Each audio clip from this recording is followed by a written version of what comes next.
नमस्कार दोस्तों। अब हम कक्षा 11 और 12 की मनोविज्ञान करेंगे। इसको करने के पीछे उद्देश्य क्या है? देखिए, मनोविज्ञान का जो पिछला रिकॉर्ड है ये 11 और 12 की मनोविज्ञान क्यों ज़रूरी है उसके लिए। पिछली परीक्षा हुई थी रीट, उसमें जो 11 और 12 की मनोविज्ञान पढ़ कर गया था वो लगभग 28 प्रश्न सही कर आ गया, और जो केवल गाइड तक रहा था वो 20 से 22 ही कर पाया। क्योंकि इस किताब में समग्र एक चीज़ होती है, अपन पढ़ते हैं गेस्टाल्ट थ्योरी। क्या पढ़ते हैं हम? गेस्टाल्ट थ्योरी, गेस्टाल्ट समग्रवाद, पूर्णवाद। तो ये गेस्टाल्ट थ्योरी है वो इसमें है। कैसे है कि इसमें जो चीज़ दे रखी है वो संपूर्ण है। तो हम जब किसी चीज़ को संपूर्ण से अंश की ओर जाते हैं तो हम उसको बेहतर ढंग से समझ पाएंगे। हम पहले यदि कक्षा 11 और 12 की जो मनोविज्ञान की किताबें BSCR की भी और NCERT की वो पूरी पढ़ लेते हैं तो फिर हम किसी गाइड को पढ़ते हैं तो हमारे लिए काफ़ी आसानी रहती है। इसके अलावा पेपर भी इसी में से बनता है। पिछली बार आपने देखा होगा रीट का पेपर देखा होगा, इस बार फर्स्ट ग्रेड का पेपर, सब दोनों जो पेपर बने हैं नए पेपर हुए हैं 2 साल में, पिछले 2 साल में जो भी नए पेपर हुए हैं वो इन 11वीं और 12वीं की बुक्स में से सीधे पूछे गए हैं। अब यहाँ से हमें 2 चीज़ें मिलेंगी। एक तो अवधारणा मिलेगी, मतलब कंसेप्ट मिलेगा हमें यहाँ से कि हमें क्या क्या पढ़ना है, और दूसरी चीज़ हमें यहाँ से मिलेगी कुछ ऐसे फैक्ट जो गाइडों में भी नहीं होते। तो दोनों चीज़ें यहाँ से हमें प्राप्त होंगी, इसीलिए इनका दोनों का होना बहुत ज़रूरी है। चलो अब शुरू करते हैं। फिर आज हम चैप्टर लेंगे मनोविज्ञान की प्रकृति और क्षेत्र। ठीक है, आप ये PDF है वो डाउनलोड कर सकते हैं इंटरनेट से। कक्षा 11 की मनोविज्ञान की पुस्तक का पहला चैप्टर है ये। अब इसमें देखना, हम वही चैप्टर पढ़ेंगे, हम पूरी मनोविज्ञान नहीं पढ़ेंगे 11वीं और 12वीं की, पूरी नहीं पढ़ेंगे। हम वही चैप्टर पढ़ेंगे जो हमारे रीट में, फर्स्ट ग्रेड में, सेकंड ग्रेड में, इन सब में आते हैं। सबसे पहले हम प्रस्तावना से शुरुआत करते हैं। हम मनोविज्ञान की प्रकृति और क्षेत्र में क्या क्या पढ़ेंगे। अब आप इस चैप्टर को पढ़ लोगे तो उसके बाद में आप क्या जान जाओगे। जैसे मनोविज्ञान की परिभाषा सबसे पहले वही पढ़ेंगे और इसके लक्ष्यों की फिर व्याख्या कर सकेंगे। मनोविज्ञान के इतिहास का हम वर्णन कर सकेंगे। यहाँ पर हम पढ़ेंगे आत्मा का मनोविज्ञान, चेतन मन का मनोविज्ञान, व्यवहार का मनोविज्ञान, मतलब उसके इतिहास का पूरा अध्ययन करेंगे। कहाँ पर कौन सी प्रयोगशाला किसने स्थापित की, कौन प्रयोगात्मक मनोविज्ञान का जनक है, कौन कौन सी मनोविज्ञान का जनक है। इसके अलावा भारत में मनोविज्ञान, अब देखो भारत में मनोविज्ञान का क्या वर्णन, क्या विकास हुआ, और इसके अलावा मनोविज्ञान की विभिन्न शाखाओं के बारे में भी हमें जान पाएंगे। आप देखिए इसमें विषय वस्तु क्या क्या दे रखी है। इसमें विषय वस्तु है वो क्या है, सबसे पहले तो है प्रस्तावना। तो किसी भी चीज़ को पढ़ने के लिए सबसे पहले ज़रूरी होती है उसकी प्रस्तावना के बारे में जानना। दूसरा होता है मनोविज्ञान की परिभाषा एवं लक्ष्य।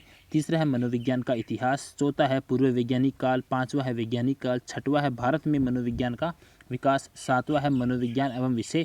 इसके बाद प्रमुख पद और महत्वपूर्ण बिंदु को शामिल करते हुए चारों प्रकार के प्रश्न होंगे। ये हमारी विषय वस्तु है। अब हम सबसे पहले प्रस्तावना की बात की थी, तो सबसे पहले हम पढ़ेंगे प्रस्तावना के बारे में। देखिए प्रस्तावना क्या है। मनोविज्ञान में प्राणियों का अध्ययन किया जाता है। अब देखो सबसे बड़ी चीज़ तो ये है, मनोविज्ञान में अध्ययन किसका किया जाता है? प्राणियों का। मनोविज्ञान नाम ही मनोविज्ञान है, मन का विज्ञान। अध्ययन किसका होगा? प्राणियों के मन का अध्ययन होगा।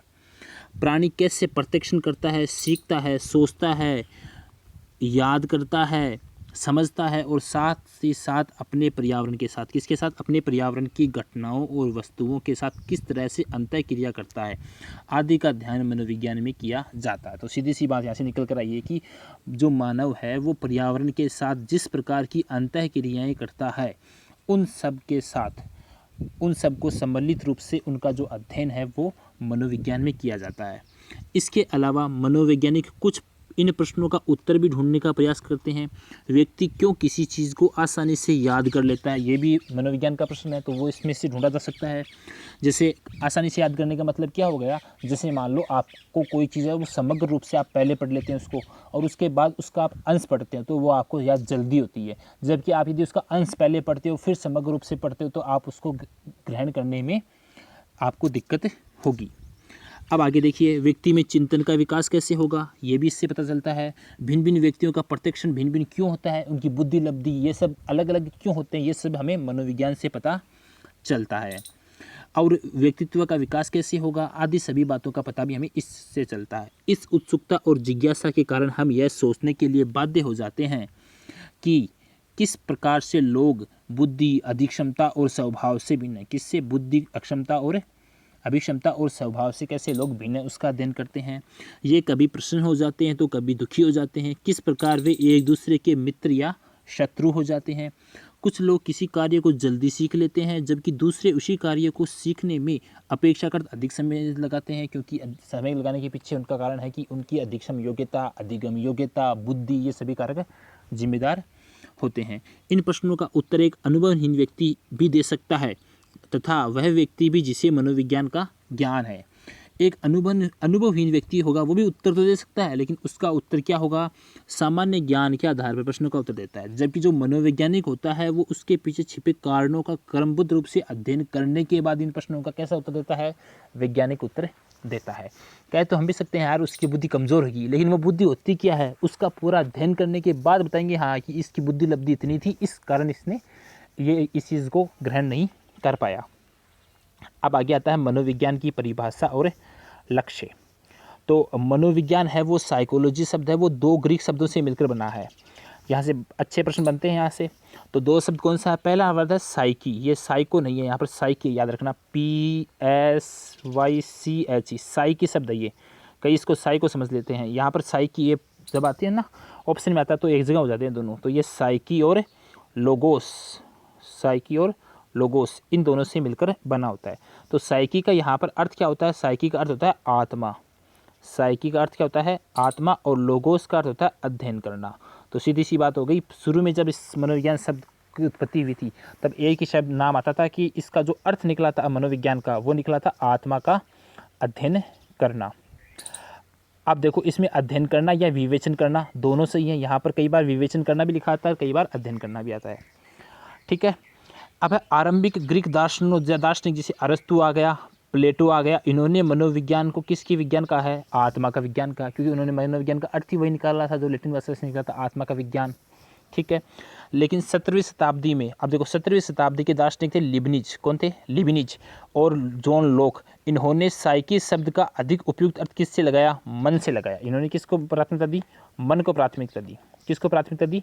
मन को प्राथमिकता दी कि मन है वो सब कार्य करता है। हालांकि जो अरस्तु और प्लेटो ने तो इसे क्या कहा था? आत्मा का विज्ञान। लेकिन लिबनिज और लोक ने इसे क्या मान लिया? मन का विज्ञान माना है। और इस तरह से लोगों ने मनोविज्ञान को मन के अध्ययन का विषय माना। परंतु आत्मा या ये मन है, ये दोनों कुछ ऐसे पद हैं जिनका स्वरूप अपरेक्षण या मतलब ये सामने हमें दिखाई नहीं देती, तो हम कैसे मान सकते हैं कि ये चीज़ें है या नहीं है? तो ये अपरेक्षण है, इनसे प्रक्षेपण नहीं होता, या अदर्शनीय है, दर्शन नहीं होते इनके। अतः इन दोनों को इस तरह से परिभाषाओं को वैज्ञानिक अध्ययन के लिए स्वीकार्य नहीं माना गया है। इसके बाद लोगों ने मनोविज्ञान को चेतना या अनुभूति के अध्ययन का विज्ञान कहा। अब तीसरा चीज़ आई, वो क्या आई कि इन्हें चेतन अनुभूति या फिर चेतना के अध्ययन का विज्ञान कहा। ये कहने वाले कौन थे? तो विलियम वुंट और उनके शिष्य कौन थे? टीचनर। कौन थे? विलियम वुंट और उनके शिष्य टीचनर। ये आगे आएंगे विलियम वुंट और टीचनर के बारे में डिटेल से। ठीक है। इस परिभाषा के ये प्रमुख समर्थक थे, परंतु इस परिभाषा को भी वैज्ञानिक ढंग से स्वीकार्य नहीं माना गया है। अब क्यों नहीं माना गया है? क्योंकि इससे वैज्ञानिक ढंग से प्रेक्षणीय करने और समझने में कोई खास मदद नहीं मिलती है।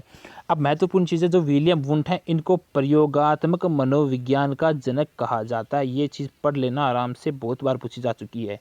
प्रयोगात्मक मनोविज्ञान का जनक किसको कहा जाता है? तो विलियम वुंट को कहा जाता है the father of experimental psychology, क्योंकि उन्होंने सबसे पहले प्रयोगशाला खोल दी थी 1879 में। कहाँ पर खोली थी?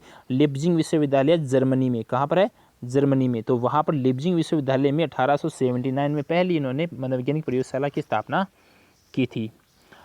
अब आधुनिक मनोवैज्ञानिकों द्वारा मनोविज्ञान को अधिक वैज्ञानिक और वस्तुनिष्ठ रूप से परिभाषित करने की कोशिश की गई। इन लोगों ने मनोविज्ञान को व्यवहार का विज्ञान माना है। ठीक है, आगे व्यवहार का विज्ञान माना जाएगा। मनोविज्ञान को व्यवहार के अध्ययन के विज्ञान के रूप में पहली परिभाषा है वो जेबी वॉटसन ने सर्वप्रथम इसके बारे में बताया। तो सीधी सी बात होगी, व्यवहारवाद का जनक कौन है? तो वाटसन को माना जाता है। व्यवहार एक ठोस एवं प्रेक्षणीय पहलू के रूप में परिभाषित किया गया।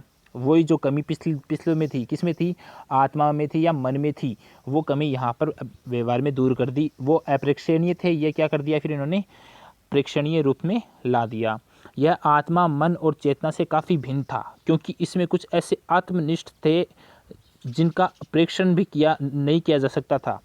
इसको विषय वस्तु व्यवहारात्मक प्रक्रियाएं माना गया, जिसे आसानी से प्रेक्षण किया जा सकता है। व्यवहार को माप सकते हैं हम, व्यवहार को आत्मा को हम नहीं माप सकते। क्या पता चले क्या आत्मा क्या है क्या नहीं है। व्यवहार को माप सकते हैं, हाँ कि इसका व्यवहार अच्छा है, उसका व्यवहार बुरा है, वो कठोर है, वो बोलने में मृदुभाषी है। इस प्रकार से हम अलग अलग बांट सकते हैं। अब इससे आगे है कि सीखना क्या चीज़ है। तो सीखना है वो प्रत्यक्ष हाव भाव आदि जिनका विषय वस्तुनिष्ठ अध्ययन संभव है, उसका अध्ययन मनोविज्ञान करता है। साथ ही मनोविज्ञान क्या करता है, देखो, साथ ही मनोविज्ञान है वो उन मानसिक क्रियाओं का अध्ययन भी करता है जिनसे सीधे प्रेक्षण तो नहीं किया जा सकता। तो कौन सी मानसिक क्रियाओं का, उन मानसिक क्रियाओं का अध्ययन करता है जिनका सीधा प्रेक्षण तो नहीं किया जा सकता है, परंतु उसके बारे में आसानी से व्यवहारात्मक एवं मनोवैज्ञानिक आंकड़ों के आधार पर अनुमान लगाया जा सकता है। इन तथ्यों को ध्यान में रखकर मनोविज्ञान की एक उत्तम परिभाषा किसने दी, सेंट्रोक ने। ध्यान रख लेना कि जो 11वीं और 12वीं किताब में जो परिभाषाएं हैं वो काफ़ी महत्वपूर्ण है और पेपर में आने की सर्वाधिक संभावना इन्हीं परिभाषाओं की रहती हैं। जो नई परिभाषाएं हैं उनकी बता रहा हूँ, हालांकि जो पुरानी परिभाषाएं गाइडों में उनको पढ़नी है, क्योंकि उनमें से प्रश्न आते रहते हैं। परिभाषाओं में ये रहता है कि जो पिछले सालों के पेपर हैं उनमें से परिभाषाएं देख लो, ज़्यादा परिभाषाएं रटनी नहीं है, लेकिन NCERT और BSCR की परिभाषाएं जरूर देखकर जानी है। तो सेंट्रोक ने क्या कहा है, सेंट्रोक ने कहा कि मनोविज्ञान है वो व्यवहार एवं मानसिक प्रक्रियाओं का वैज्ञानिक अध्ययन है। इसके बाद एक बेरोन महोदय, उन्होंने भी मनोविज्ञान की एक परिभाषा दी है। अब बेरोन महोदय ने क्या परिभाषा दी है, इन्होंने 2001 में दी थी परिभाषा। इसमें कहा था कि मनोविज्ञान है वो संज्ञानात्मक प्रक्रियाओं एवं व्यवहार के विज्ञान के रूप में उत्तम ढंग से परिभाषित किया जा सकता है। सही बात है।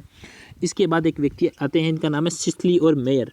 इन्होंने कहा था कि मनोविज्ञान है वो व्यवहार एवं मानसिक प्रक्रियाओं का वैज्ञानिक अध्ययन करता है। ये बात किसने कही, सिस्ली और मेयर ने इस बारे में बताया। आगे देखिए, अब है मनोविज्ञान के लक्ष्य। मनोविज्ञान है वो मानव तथा पशु, दो चीज़ें, एक तो है मानव, एक है पशु, इनका व्यवहार एवं संज्ञानात्मक प्रक्रियाओं का वैज्ञानिक अध्ययन करता है। ऐसे अध्ययन के पीछे कुछ उनके लक्ष्य छिपे होते हैं और मनोविज्ञान के मुख्य लक्ष्य निम्नांकित हैं। देखिए, 3 लक्ष्य हैं मनोविज्ञान के। पहला है लक्ष्य है वो मापन एवं वर्णन, दूसरा है पूर्वानुमान एवं नियंत्रण और तीसरा है व्याख्या। देखो यहाँ से प्रश्न बनता है, प्रश्न ऐसा आ जाएगा, निम्न में से मनोविज्ञान का लक्ष्य नहीं है। तो ये 3 ऑप्शन आपको मिलेंगे उसमें से, और एक नहीं वाला मिलेगा। तो तीनों को आपको अभी आप पढ़ लेते हैं, जो फिर आपको दोबारा दिक्कत ना आए पेपर में। जैसे पहला लक्ष्य तो है हमको मापन करना और उसका वर्णन करना, दूसरा है पूर्वानुमान लगाना और नियंत्रण करना, और तीसरा है वो कौन सा है, व्याख्या करना। यहाँ पर देखिए चौथा ऑप्शन अधिकतर बार आएगा, वो मूल्यांकन आएगा। क्या आएगा, मूल्यांकन आएगा। इसीलिए वो हो जाएगा उत्तर, क्योंकि ये इसका लक्ष्य नहीं है। इसके लक्ष्य केवल मापन है, वर्णन है, पूर्वानुमान एवं नियंत्रण है और व्याख्या करना इसका लक्ष्य है। अब देखिए मापन एवं वर्णन ये क्या है। तो मापन एवं वर्णन क्या है, तो मापन और वर्णन के बारे में पढ़ने से पहले देखिए इसमें क्या है। मनोविज्ञान का सबसे प्रथम लक्ष्य प्रणाली के व्यवहार और संज्ञानात्मक प्रक्रियाओं का वर्णन करना है। तो मनोविज्ञान का सबसे पहला लक्ष्य क्या है कि जो लक्ष्य है वो है प्रणाली का जो व्यवहार है और जो संज्ञानात्मक प्रक्रियाएं हैं उनका वर्णन करना है, और फिर उनका मापन करना। तो दोनों चीज़ें आ गई, एक वर्णन भी आ गया और मापन भी आ गया। ठीक है, तो पहला लक्ष्य हो गया। प्रमुख मनोवैज्ञानिक प्रक्रियाओं जैसे चिंता, सीखना, मनोवृत्ति, क्षमता, बुद्धि आदि का वर्णन करने के लिए इसे मापना आवश्यक होता है। तो पहले इसे क्या करना आवश्यक होता है, मापना आवश्यक होता है। इस मापने के लिए कई तरह के परीक्षण की आवश्यकता होती है। इसलिए मनोविज्ञान का प्रमुख लक्ष्य मनोवैज्ञानिक प्रक्रियाओं को मापने के लिए परीक्षण या फिर विशेष प्रविधि का विकास करना होता है। अब देखिए यहाँ से प्रश्न और उठता है, किसी भी मनोवैज्ञानिक प्रशिक्षण या प्रविधि में कम से कम 2 गुणों का होना आवश्यक है। तो वो है विश्वसनीयता और वैधता। बहुत बार प्रश्न पूछा जाता है विश्वसनीयता और वैधता पर। विश्वसनीयता और वैधता। बहुत ज़्यादा बार इन पर दोनों पर ही प्रश्न आता है। तो ये क्या है, ये किसी भी परीक्षण की प्रवृत्ति के विकास में दोनों योगदान देते हैं। अब यहाँ पर इनकी जो परिभाषाएं हैं वो ज़्यादा महत्वपूर्ण है कि विश्वसनीयता क्या होती है और वैधता क्या होती है। देखो, विश्वसनीयता से तात्पर्य इस तथ्य से होता है कि बार बार मापने से व्यक्ति के प्राप्तांक में कोई परिवर्तन नहीं आता है, तो वो क्या हो जाता है, एक विश्वसनीय परीक्षण हो गया कि व्यक्ति बार बार माप रहा है और उसमें कोई परिवर्तन नहीं आ रहा, तो वो विश्वास योग्य हो गया, तो विश्वसनीय हो गया। वैधता की परिभाषा थोड़ी सी अलग है। वैधता से तात्पर्य इस बात से होता है कि परीक्षण वही माप रहा है जिसे मापन के लिए बनाया गया है। मतलब वैध है या नहीं है, मतलब वो चीज़ सही है या गलत है। जो परीक्षण बनाया गया है किसी चीज़ को मापने के लिए, वो उसी के लिए उससे उसी चीज़ का मापन किया जा रहा है या नहीं किया जा रहा है, ये वैधता से पता चलता है। और विश्वसनीयता से हमें पता चलता है कि बार बार मापने से जो प्राप्तांक है उसमें कोई परिवर्तन तो नहीं आ रहा। इस प्रकार इन दोनों परिभाषाओं को अच्छे से पढ़ लेना, ये काफ़ी महत्वपूर्ण है। इनको आप चाहो तो आपके पास जो भी मैटर है उसमें किताब है उसमें भी आप इनको अंडरलाइन कर लेना। दोनों की परिभाषाओं के बारे में काफ़ी बार परीक्षाओं में प्रश्न पूछे जाते हैं। ठीक है, अब देखिए, मापने के बाद मनोवैज्ञानिक उस व्यवहार का वर्णन करते हैं। जैसे बुद्धि परीक्षण द्वारा बुद्धि मापने पर यदि किसी व्यक्ति का बुद्धि लब्धि 150 आता है तो मनोवैज्ञानिक यह समझते हैं कि वह व्यक्ति तीव्र बुद्धि का है और विभिन्न परिस्थितियों में वो बुद्धिमत्तापूर्ण व्यवहार का प्रदर्शन कर सकता है। ये तो कौन सा हो गया, जो 3 लक्ष्य थे इसमें उनमें से पहला लक्ष्य हो गया। अब देखिए आगे दूसरा लक्ष्य होगा पूर्वानुमान एवं नियंत्रण। तो पूर्वानुमान एवं नियंत्रण में क्या आएगा, तो पूर्वानुमान एवं नियंत्रण मनोविज्ञान का दूसरा लक्ष्य है। व्यवहार के बारे में पूर्व कथन करने से होता है ताकि उसे ढंग से नियंत्रित किया जा सके। तो मनोविज्ञान का दूसरा लक्ष्य है कि व्यवहार के बारे में पूर्व कथन होना चाहिए।